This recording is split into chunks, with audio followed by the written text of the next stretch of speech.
Magandang araw Pilipinas, narito po ang latest Weather Today forecast. Base naman sa ating tropical cyclone threat potential, may isang posible na naman na mabuo ng low pressure area dito sa may silangang bahagi sa labas ng ating Philippine Area of Responsibility. At by next week ay posible nga yung pumasok dito sa loob ng ating PAR at maaari na namang baybayin ang silangang bahagi ng ating karagatan.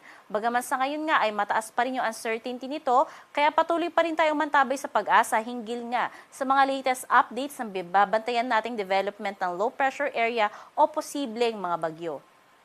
Para naman sa ating heat index na nilabas kahapon, dito sa Metro Manila nakapagtala tayo ng 42 degrees Celsius. At ang pinakamataas natin na itala ay 46 degrees Celsius dito sa dalawang lugar sa Tuguegarao City, Cagayan at Kasiguran, Aurora. Para sa ngayong araw, inaasahan pa rin natin dito sa Metro Manila ang 42 degrees Celsius na heat index or damang init po natin. Inaasahan natin ang pinakamataas nating maitatala ay 44 degrees Celsius.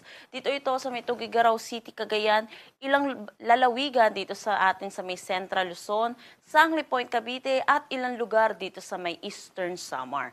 Pinapaalalahanan po natin yung mga kababayan po natin, yung exposure po sa mainit na panahon ay may risk po sa ating kalusugan. Iwasan natin lumabas ng tanghali hanggang hapon, pero kung hindi po natin may iwasan ay magdala po tayo ng pananggalang sa init, magsuot po tayo ng light colored shirts at uminom po tayo ng maraming tubig. Naritong ulat sa lagay ng panahon.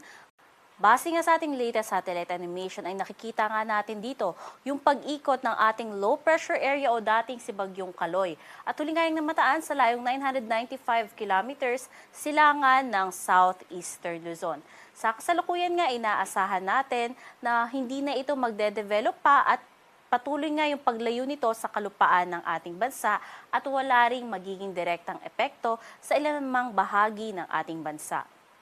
Samantalang sa magiging lagay naman ng panahon, asahan pa rin natin yung patuloy na epekto ng localized thunderstorm sa buong Luzon na siya magdudulot ng mga pulo-pulo at mga panandaliang mga pagulan, pagkilat at pagkulog at mananatili pa rin na magiging mainit at maalinsangang panahon at especially nga dito sa may bahagi ng Cordillera at silangang bahagi ng Central Luzon, dyan natin nakikita ngayon yung matataas na tsansa ng mga localized thunderstorms. Agwat naman ng temperatura sa Tuguegarao maabot ng 26 to 38 degrees Celsius, Metro Manila 27 to 34 degrees Celsius, at dito naman sa Legazpi 26 to 33 degrees Celsius.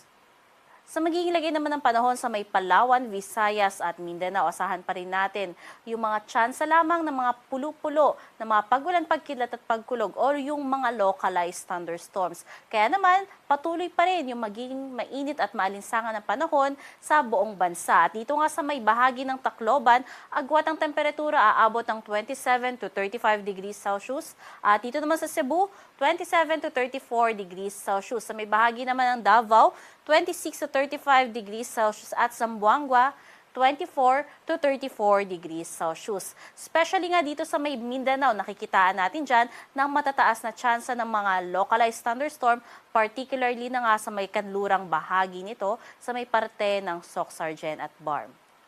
Sa magiging lagay naman ng ating karagatan, wala tayong nakataas na gale warning kaya malayang maglalayag lahat ng sasakyang pandagat.